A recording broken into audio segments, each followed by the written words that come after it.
સુરતના સરસાણા ડોમમાં કેસરિયા નવરાત્રી 2નું આયોજન કરવામાં આવ્યું છે। જયા ખેલૈયાની ગરબાના તાલે ઝૂમવા હજારોની સંખ્યામાં ભીડ ઉમટી પડે છે। તેમજ રોજ પ્રમાણે ગઈકાલે પણ ખેલૈયાઓએ સરસાણા ડોમમાં કેસરિયા નવરાત્રીમાં માતા દુર્ગાની પૂજા કરી તહેવારની ખુશીઓમાં સામેલ થયા હતા।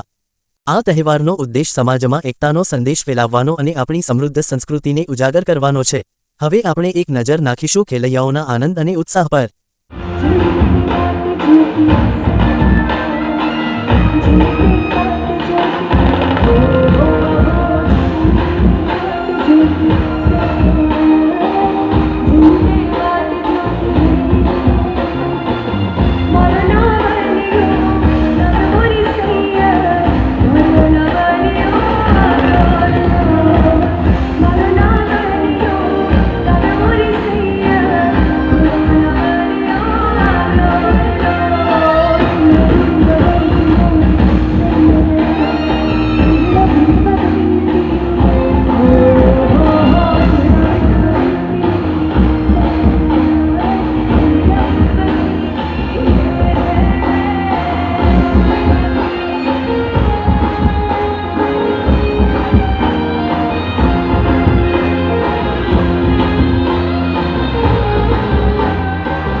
મોહના બાપાના ભોળિયારે ગોંધલ્યો ચલાવો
આ પ્રસંગે લોકોના આનંદ અને ઉત્સાહને જોઈને એવું જણાય છે કે નવરાત્રિનો આ ઉત્સવ માત્ર ધાર્મિક જ નથી પરંતુ સમાજમાં ભાઈચારા અને પ્રેમના બાંધણીનું કાર્ય પણ કરે છે. Bureau report, Gujaratvani news, Surat.